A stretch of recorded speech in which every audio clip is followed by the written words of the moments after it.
So, ఈ లో porosity hair ఏదైతే ఉందో మనము కొన్ని టిప్స్ ఫాలో అవ్వడం వల్ల హెయిర్ డై అనేది ఎక్కువ కాలం ఉండేలాగా మనం చూడొచ్చు.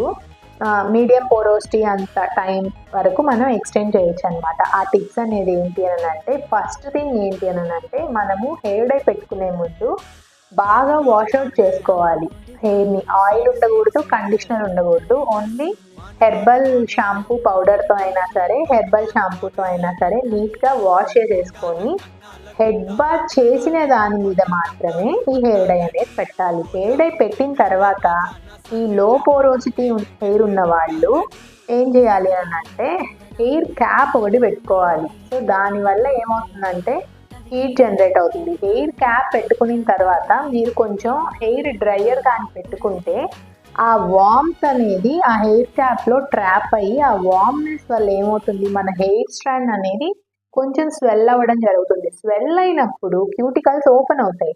అప్పుడు ఈ హెయిర్ డై అనేది స్ట్రాండ్ లోపలికి వెళ్తుంది. సో, దానివల్ల ఎక్కువ రోజులు హెయిర్ డై అనేది హోల్డ్ అవ్వడం జరుగుతుంది.